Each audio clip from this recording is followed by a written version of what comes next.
పబ్లిక్లో మాట్లాడే భయం ఉండే ఓ అబ్బాయి ఇంట్లో కూడా చాలాసేపు ఒంటరిగా ఉండే ఒక ఇంట్రోవర్ట్. ఆ అబ్బాయి ఒకరోజు దేశం మొత్తం మెచ్చే పాన్ ఇండియా స్టార్ అవుతాడని ఎవరు ఊహించారబ్బా? అయితే నిజమైంది. ఇది మన డార్లింగ్ ప్రభాస్ గారి జీవితం బ్రదర్.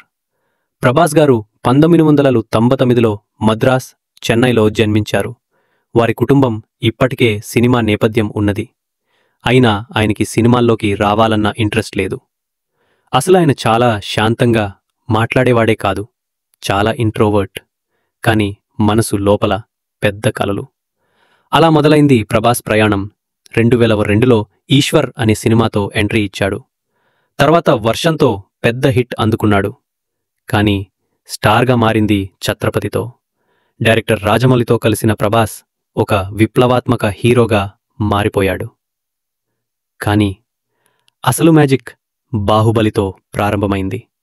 బాహుబలి కోసం ప్రభాస్ 5 సంవత్సరాలు ఒక్క సినిమాకే డెడికేట్ అయ్యాడు. అంత సమయాన్ని ఒకే ప్రాజెక్ట్కి ఇవ్వడమంటే డెడికేషన్, ధైర్యం, భవిష్యత్తుపై నమ్మకం అన్నీ కలగాలి. బాహుబలి విడుదల తర్వాత ప్రభాస్ పేరు ప్రపంచమంతా మారుమోగింది. తర్వాత సాహో, రాధేశ్యామ్, ఆదిపురుష్, ఇప్పుడు సలార్, ప్రాజెక్ట్ కే లాంటి భారీ సినిమాలతో ప్రభాస్ ఒక పాన్ ఇండియా సూపర్ స్టార్ అయ్యాడు.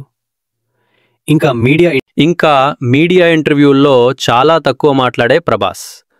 మాటల్లో కాదు బ్రదర్, సినిమాల్లో మాట్లాడే హీరో.